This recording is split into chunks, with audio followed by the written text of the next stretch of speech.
हाल ही में मारे गए बाबा सिद्दीकी के बेटे जिशान सिद्दीकी ने एनसीपी का दामन थामा है, कांग्रेस का दामन छोड़ा है। वो सिटिंग एमएलए भी हैं। साथ ही पूर्व मंत्री नवाब मलिक की बेटी सना मलिक की भी एनसीपी में एंट्री हो गई है। दोनों नेता अब एनसीपी के टिकट पर चुनाव लड़ेंगे। जिशान सिद्दीकी बांद्रा इससे अपनी दावेदारी पेश करेंगे तो सना मलिक को अणुशक्ति नगर से उतारने का ऐलान हो चुका है।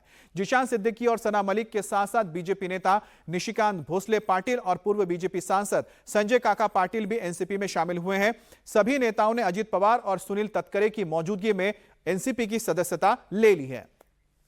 अब जिशान सिद्दीकी अभी बांद्रा ईस्ट से कांग्रेस के विधायक हैं, लेकिन इस बार यह सीट शिवसेना उद्धव गुट के खाते में आ गई है। उद्धव की पार्टी ने इस सीट पर अपने उम्मीदवार का भी ऐलान कर दिया है। उन्होंने यहां से वरुण देसाई को अपना उम्मीदवार बनाया है। तो अरुण देसाई जो आदित्य ठाकरे के कजन माने जाते हैं, तो वरुण और साथ ही जिशान के बीच में यह टक्कर होने जा रही है। यह सीट शिवसेना के खाते में जाने के बाद से ही जिशान सिद्दीकी नाराज थे और अब उन्होंने एनसीपी का दामन थाम कर चुनौती दे दी है सीधे वरुण सरदेसाई को।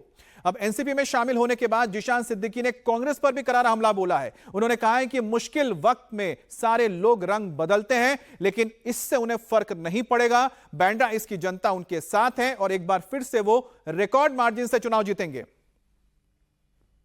जिशान, आपके परिवार के लिए एक भावुक पल है। आपके पिता जिस पार्टी में रहे, कुछ दिनों पहले ही उन्होंने ज्वाइन किया, आज आपने उस पार्टी को ज्वाइन किया है। कई बातें कही जा रही हैं परिवार को लेकर, जिस तरह से बाबा सिद्दीकी की हत्या हुई, बहुत ही, क्योंकि एक बड़े नेता थे, बड़े मास लीडर थे। ऐसे में फिलहाल आपकी क्या भावनाएं हैं? वो देश के लिए, पूरे विश्व में बहुत बड़े नेता थे, मगर मेरे लिए तो मेरे पिताजी थे। मेरे बहन के लिए मेरे पिताजी थे, मेरी माँ के लिए उनके पति थे।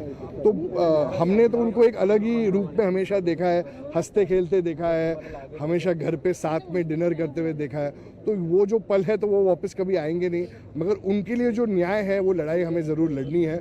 और उन्होंने कभी भी किसी के लिए बुरा नहीं किया, गरीबों के लिए बहुत मेहनत की है, गरीबों के लिए लड़ाई लड़ी है। मैं उनका बेटा हूँ, मेरे रगों में उनका खून है, तो वो लड़ाई ज़रूर लड़ूंगा। और बांद्रा पूर्व से, जैसे आपने देखा है, राष्ट्रवादी ने आज एबी फॉर्म भी दिया है, तो लड़ूंगा, जीतूंगा और उनका जो अधूरा सपना है वो ज़रूर पूरा करके रहूंगा। आपका परिवार लंबे समय तक कांग्रेस से जुड़ा रहा, क्या लगता है पार्टी ने बुरे वक्त में आपका साथ नहीं दिया?